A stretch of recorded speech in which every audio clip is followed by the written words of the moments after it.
Hi guys! Welcome back to my channel! So as you can see, maaraw ngayon. Sana hindi na umulan. So ayan guys, sana maging okay yung mga halaman natin na medyo nagmamashi.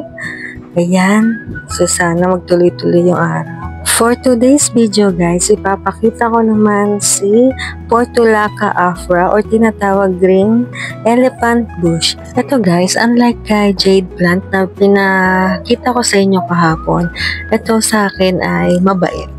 So, madali siyang alagaan para sa akin. So, itong si elephant bush ko guys, ginagawa ko siyang parang bonsai. Kaso napabayaan ko siya guys. Kaya iba yung kanyang mga tubo. So, gusto ko sana yung parang puno-puno yung magiging itsura niya. So, yung mga cuttings nun guys, dito ko naman nilalagay. Ito siya guys. Ayan. So, tusok-tusok lang. Sayaan ko lang. Mabubuhay naman sila kagad. Sayang. Hindi ko pa naiisip pa anong gagawin ko doon. Pero ito, gusto ko talaga maging puno siya. Puno pero bonsai style siya guys. Ayan. So, iniisip ko kung puputulin ko siya. Ngayon, papakita ko sana sa inyo para medyo meron naman tayong update sa mga nagaganap sa halaman natin. Ayan. So, iniisip kong puputulin ko. Eto guys, dito ako nagkamali ng putol dati. So, dapat pala pinataas ko pa siya. Kaso, subukan ko kung magkakaroon pa siya ng dahon or stem. Tingnan natin. So, samahan niyo ako guys na putol-putol ng aking elephant bush para meron naman tayong konting update kung magiging puno ba siya pagka nagupitan na. Ayan. So, lilipat lang ako guys na pwesto kasi nawala na yung table ko dito. Inakyat ko sa taas kasi nababasa ng ulan.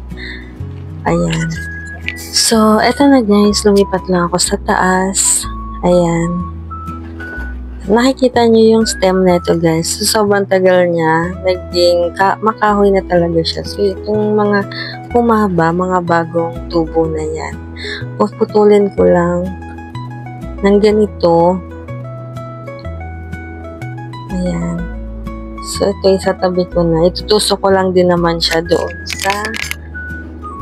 sa isang lagayan. So, titingnan natin kung saan yung magiging tubo niya. Kung paano yung tubo. Pagdating ng eto guys, puputulin ko rin yung nasa gitna at baka magkaroon pa siya ng tubo. Tingnan natin sa mga susunod na araw kung magkakaroon pa siya ng bagong stem dyan.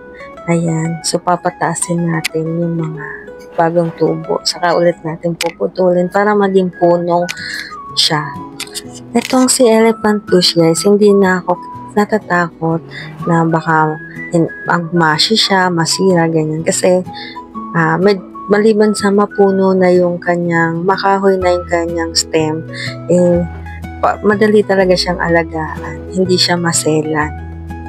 Ayan, kaya pugot-pugot lang para mas dumami yung kanyang dahon. So, titingnan natin sa mga susunod na araw, buwan, kung magkakaroon siya kung magiging puno ba siya. Sobrang tagal na nito sa akin guys. Kaya parang kabisado ko na siya kung gusto ba niya ng araw, kung kulang siya sa tubig. Pero ito siya guys, nagiging daily, ko siya daily na yung pagdidilig ko sa kanya. Mahilig din siya sa tubig.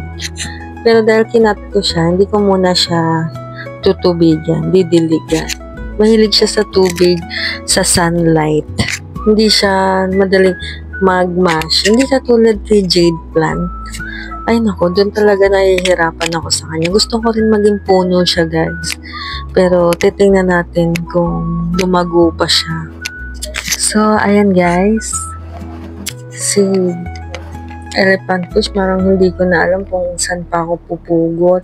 Pero, update ko na lang kayo ulit sa mga susunod na buwan,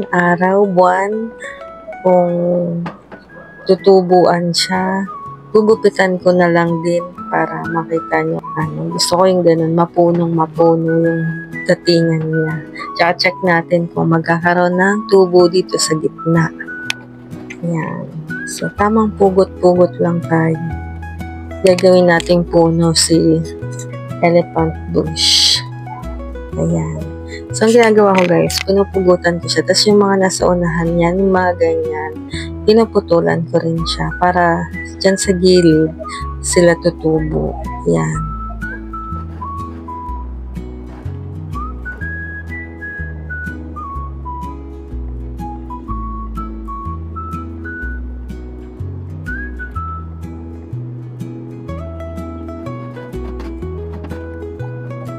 Yung mga ganito guys, yung may mga parang naging kalyo na sila. Diyan, pinugutan ko rin. Baka sakaling magkaroon pa sila ng bagong tubo. Yan, kasi nagsarado na sila eh. So, titingnan natin kung saan pa sila pwedeng tubuan na bagong stem, bagong dahon. Yan. Maganda rin yung total kalbo na sila. Pero ako, hindi ko na siya kinalbo kasi yung stem kasi niya guys, tawag nito, makahoy na siya. So, kailangan magpupugot ako dun sa hindi masyadong makahoy pa yung stem. So, ayan guys. One stem lang siya talaga. Kaya sana magkaroon siya ng mga bagong dahon. Yeah. Pero magkakaroon talaga sila ng bagong dahon kasi yung pinugutan ko ng iba dito, mga fresh pa yung stem nila. Kumbaga hindi pa makahoy masyado. Ang inaano ko lang yung mga makahoy na, yung may mga kalos na guys, yun yung pinugutan ko at check ko kung magkakadahon pa sila.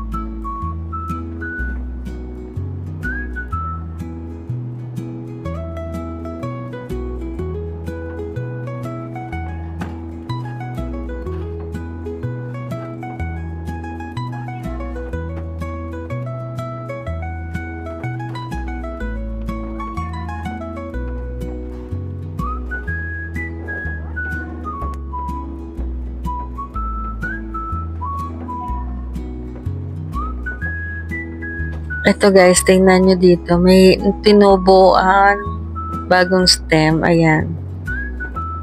So, gusto ko magkaroon pa siya ng mga ganyan down. So, ito na guys. Yung final look guys. So, let's see na lang sa mga susunod na araw. Buwan. Ito guys, yung mga pinugot ko is lalagay ko lang din siya dito. Hayaan ko na lang silang tumubuo dyan. Baka gagawin ko na lang siyang parang trail. Ganon. Tingnan natin. So, ayan guys. So, that's all for today guys. Hanggang sa susunod na update ko kay Elephant Bush. So, ayan guys. Thank you for watching. And please subscribe, like, and share. And bye-bye.